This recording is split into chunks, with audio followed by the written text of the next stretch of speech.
हाँ जी बच्चे, last second video में हमने पढ़ा था कि किस प्रकार हिमालय पर्वत होते हुए वह वापस जाना है, लेकिन शाम का समय है। वापसी के समय उन्हें लायूं नामक बस्ती में रहना था। लायूं नामक बस्ती में रुके और लेखिका शाम के समय तीस्ता नदी के किनारे जाकर बैठ गई और वहाँ नदी के किनारे बैठकर वह उन प्राकृतिक दृश्यों का आनंद लेती है। और वहीं रात के समय जितेन ने वहाँ एक खिलौने से म्यूज़िक चला दिया था और उसी म्यूज़िक पर सबने नाचना शुरू किया।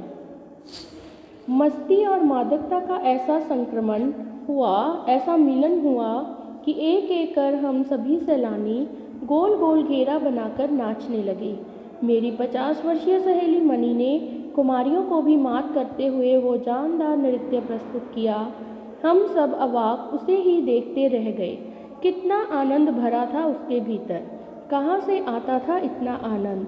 लायूं की सुबह बेहद शांत और सुरमय, तीस्ता नदी की शांत धारा के समान ही कलकल कर बहती हुई। अधिकतर लोगों की जीविका का साधन पहाड़ी आलू, धान की खेती और दारू का व्यापार। वहाँ के लोग किस प्रकार अपनी जीविका चलाते हैं? वे पहाड़ी आलू की खेती करते हैं, चावल की खेती करते हैं और दारू का व्यापार करते हैं। सुबह मैं अकेले ही टहलने निकल गई थी। मैंने उम्मीद की थी कि यहाँ मुझे बर्फ़ मिलेगी। लायोंग नामक बस्ती, जो कि काफ़ी ऊंचाई पर थी, तो लेखिका को लगा था कि यहाँ मुझे अवश्य ही बर्फ़ मिलेगी। अप्रैल के शुरुआती महीने में यहाँ बर्फ़ का एक कतरा भी नहीं था, यद्यपि हम सी लेवल से 14,000 फीट की ऊंचाई पर थे। 14,000 फुट ऊंचाई पर जाने पर भी उन्हें बर्फ़ नहीं मिली। मैं बर्फ़ देखने के लिए बेचैन थी। हम मैदानों से आए लोगों के लिए बर्फ़ से ढके पहाड़ किसी जन्नत से कम नहीं होते। वहीं पर घूमते हुए सिक्किमी युवक ने मुझे बताया कि प्रदूषण के चलते स्नोफॉल लगातार कम होती जा रही है, पर यदि मैं कटाऊ चली जाऊं तो मुझे वहां शर्तीय बर्फ़ मिल जाएगी।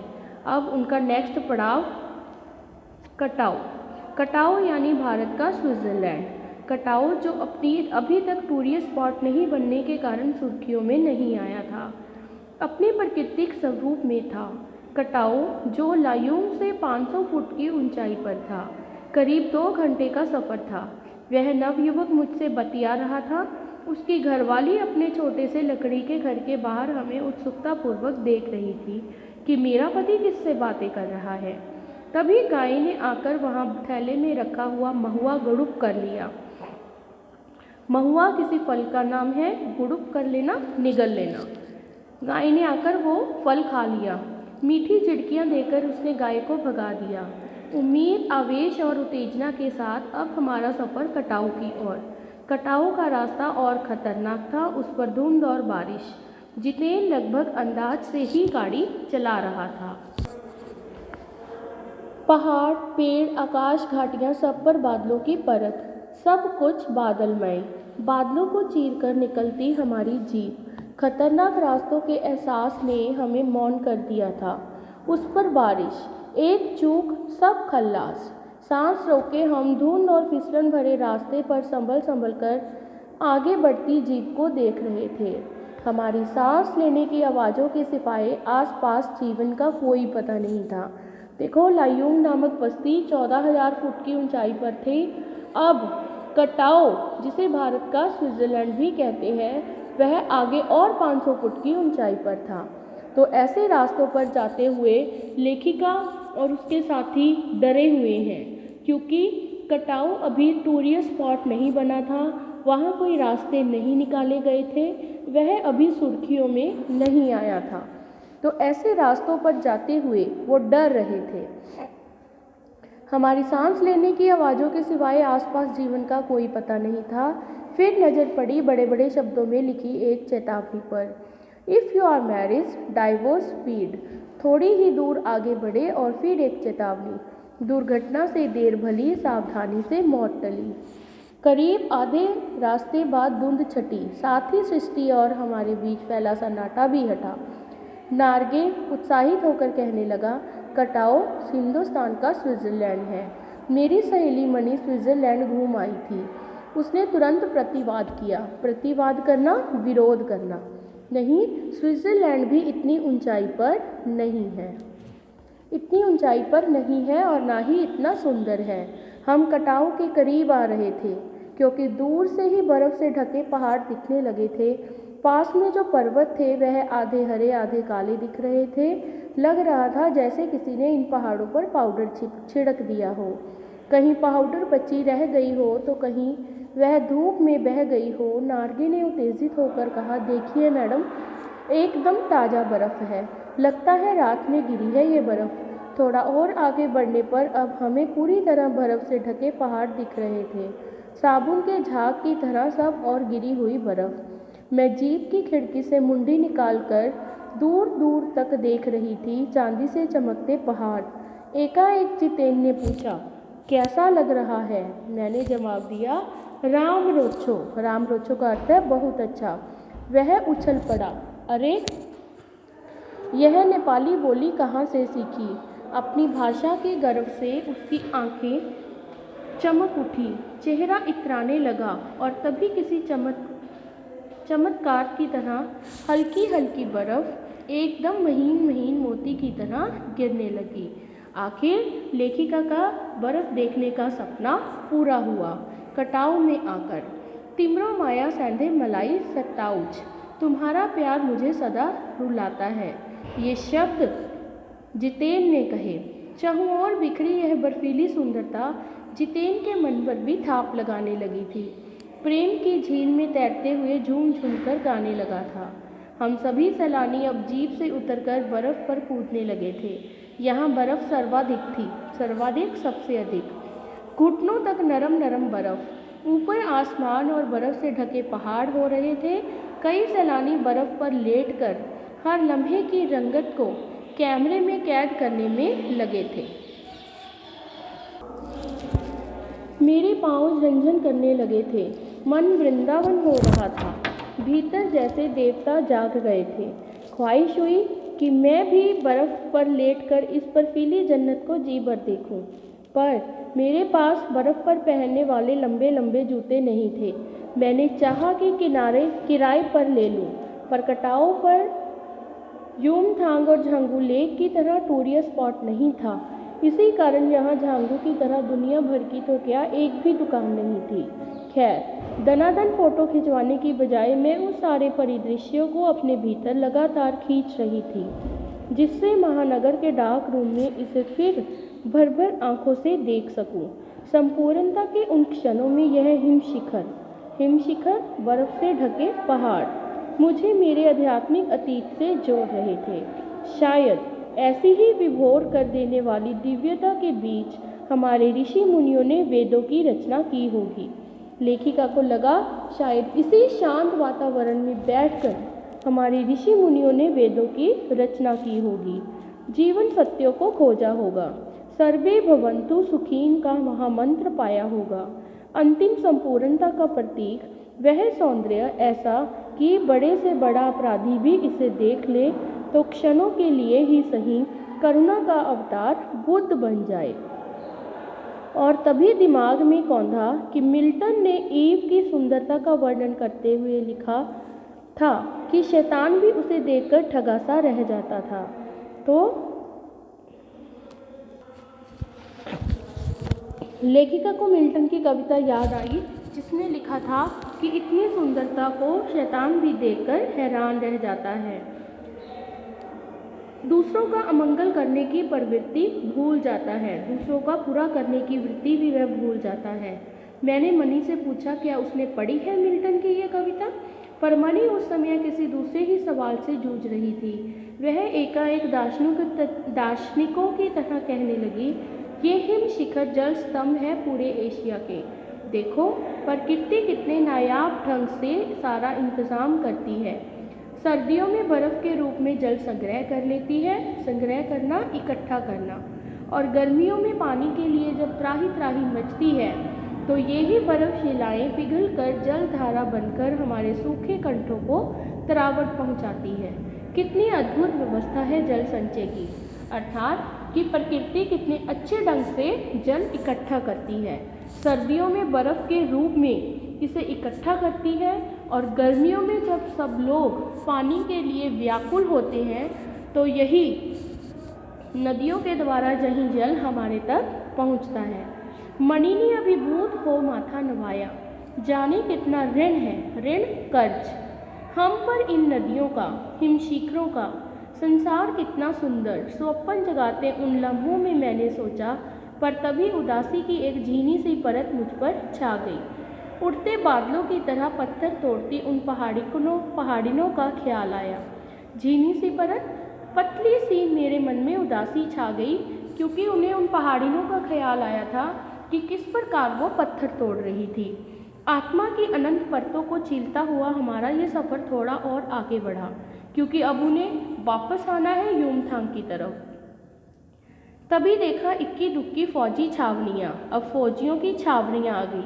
छावनियाँ क्या होती हैं? जो टेंट बनाकर जिसमें फौजी रहते हैं। ध्यान आया ये बॉर्डर एरिया है, थोड़ी दूर पर ही चीन की सीमा है। एक फौजी से मैंने कहा, इतनी कड़कड़ाती ठंड में उस समय तापमान -15 डिग्री सेल्सियस था। एक फौजी से लेखिका ने पूछा, क्या पूछा? आप लोगों को बहुत तकलीफ़ होती होगी। तो जब टेम्परेचर -15 से भी नीचे चला जाता है, तकलीफ़ होती होगी। वह हंस दिया एक उदास हंसी, आप चैन की नींद सो सके, इसीलिए तो हम यहाँ पर पहरा दे रहे हैं। फेरी बटूला, इसका अर्थ है फिर मिलेंगे। कहते हुए जितेन ने जीप चालू कर दी। थोड़ी देर बाद ही फिर दिखी एक फौजी छावनी जिस पर लिखा था, we give our today for your tomorrow, अर्थात आप अपना कल अच्छे से जी सके, इसीलिए हम अपना आज कुर्बान कर देते हैं। पन उदास हो गया, भीतर कुछ पिघलने लगा। महानगर में रहते हुए तब कभी ध्यान नहीं आया कि जिन बर्फीले इलाकों में वैशाख के महीने में भी 5 मिनट में ही हम ठिठुरने लगे थे, ये हमारे ये जवान पोष और माघ में भी, जबकि सिवाय पेट्रोल के सब कुछ जम जाता है, तैनात रहते हैं। वैशाख के महीने में गर्मी होनी शुरू हो जाती है। जब अप्रैल के स्टार्टिंग में वो गए थे तो उस समय टेम्परेचर इतना लो नहीं था। उस समय भी लेखिका उनके साथियों की कुल्फ़ी जम गई थी, तो वो ये देखकर हैरानी थी, पोष और माघ जो महीने अभी चल रहे हैं, इन महीनों में जब पेट्रोल के बिना सब कुछ जम जाता है, ऐसे समय में भी हमारे जवान वहाँ तैनात रहते हैं, खड़े रहते हैं। जिन संकरे, घुमावदार और ख़तरनाक रास्तों से गुजरते भर हमारे प्राण कांप उठते हैं, उन रास्तों को बनाने में जाने कितनों के जीवन अपनी मियाद के पूर्व ही खत्म हो गए। मेरे लिए यह यात्रा सचमुच एक खोज यात्रा थी। पूरा सफ़र चेतना और अंतरात्मा में हलचल मचाने वाला था। बहरहाल हम लायोंग वापस लौटकर फिर युमथांग की ओर। अब लेखिका और उनके साथी युमथांग की तरफ वापस आ रहे हैं। जितेन कुछ दिन पूर्व ही नेपाल से ताज़ा आया था। युमथांग की घाटियों में एक नया आकर्षण और जुड़ गया था, ढेरों ढेर प्रियुता और रोडोडेंड्रो के फूल।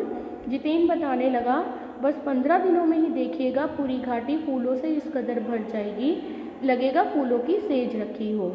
यहाँ रास्ते अपेक्षाकृत चौड़े थे, इस कारण खतरों का एहसास कम था।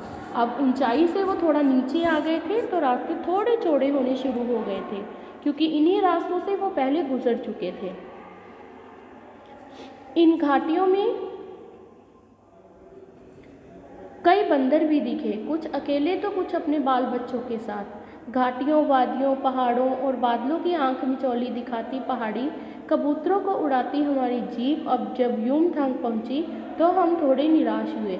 बर्फ़ से ढके कटाव के हिम शिखरों को देखने के बाद युमथांग थोड़ा फीका लगा और यह भी एहसास हुआ कि मंजिल से कहीं ज़्यादा रोमांचक मंजिल तक का सफ़र होता है।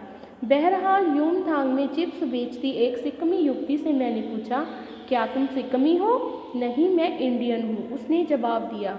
लेखिका को बड़ा अच्छा लगा। सिक्किम के लोग भारत में मिलकर बहुत खुश हैं। जब सिक्किम स्वतंत्र रजवाड़ा था, जब सिक्किम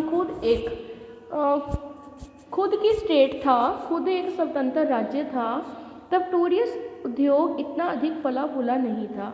हर एक सिक्किमी भारतीय आबो हवा में इस कदर घुल मिल गया है कि लगता ही नहीं कभी सिक्किम भारत में नहीं था। जीप में बैठने को हुए कि पहाड़ी कुत्ते ने रास्ता काट दिया। मनी ने बताया, पहाड़ी कुत्ते हैं, ये भौंकते नहीं हैं, ये सिर्फ चांदनी रात में ही भौंकते हैं। क्या? लेखिका को सुनकर हैरानी हुई। विस्मय और अविश्वास से मैं उसे सुनती रही। क्या समुंदर की तरह कुत्तों पर भी पूर्णिमा की चांदनी कामनाओं का ज्वार भाटा जगाती है? खैर, लौटती यात्रा में जीप में भी जितेन हमें रकम की जानकारियां देता रहा। क्या बताया? मैडम, यहाँ एक पत्थर है जिस पर गुरु नानक के फुटप्रिंट हैं। कहते हैं यहाँ गुरु नानक की थाली से थोड़े से चावल छिटक कर बाहर गिर गए थे। जिस जगह चावल छिटक कर गिरे थे वहाँ चावल की खेती होती है। अब उन्होंने एक जगह के बारे में बताया जहाँ गुरु नानक जी के फुटप्रिंट्स हैं। करीब 3-4 किलोमीटर आगे बढ़े, फिर उसने उंगली दिखाई। मैडम, इसे खेदुम कहते हैं। यह पूरा लगभग 1 किलोमीटर का एरिया है। यहाँ देवी देवताओं का निवास है। यहाँ जो गंदगी फैलाएगा वह मर जाएगा। तो उन्होंने फिर एक जगह की तरफ इशारा किया कि मैडम, इसे खेदुम कहते हैं। तुम लोग पहाड़ों पर गंदगी नहीं फैलाते? उसने जीभ निकालते हुए कहा, नहीं मैडम, पहाड़, नदी, झरने, हम इनकी पूजा करते हैं। इन्हें गंदा करेंगे तो मर जाएंगे, तभी गैंगटॉक इतना सुंदर है। मैंने कहा, गैंगटॉक नहीं मैडम, गंतोक कहिए। गैंगटॉक का पुराना नाम क्या था? गंतोक। गंतोक का ये नाम कैसे पड़ा? इसका असली नाम गंतोक है। गंतोक का मतलब है पहाड़। वहाँ पे एक पहाड़ था जिसका नाम था गंतोक। उसी के नाम पर इसका नाम गंतोक पड़ा था। लेकिन समय के साथ साथ मॉडर्नाइजेशन हो गया तो गंतोक का नाम बदलकर गैंगटॉक रख दिया गया। मैं कुछ पूछती वह फिर चालू हो गया, मैडम, युमथांग भी पहले टूरिस्ट स्पॉट नहीं था। यह तो सिक्किम जब भारत में मिला उसके भी कई वर्षों बाद भारतीय आर्मी के कप्तान शेखर दत्ता के दिमाग में आया, यहाँ सिर्फ फौजियों को रखकर क्या होगा, घाटियों के बीच रास्ते निकालकर इसे टूरिस्ट स्पॉट बनाया जा सकता है। आप देखिए, अभी भी रास्ते बन रहे हैं। हाँ, रास्ते अभी भी बन रहे हैं। नए नए स्थानों की खोज अभी भी जारी है। शायद मनुष्य की इसी असमाप्त खोज का नाम है सौंदर्य। मन ही मन में कहती हूँ, जीप आगे बढ़ने लगती है। हाँ जी, इस प्रकार आपका ये चैप्टर था साना साना हाथ जोड़ी, जिसमें लेखिका मधु कांकरिया ने अपनी यात्रा का अनुभव बताया है। धन्यवाद।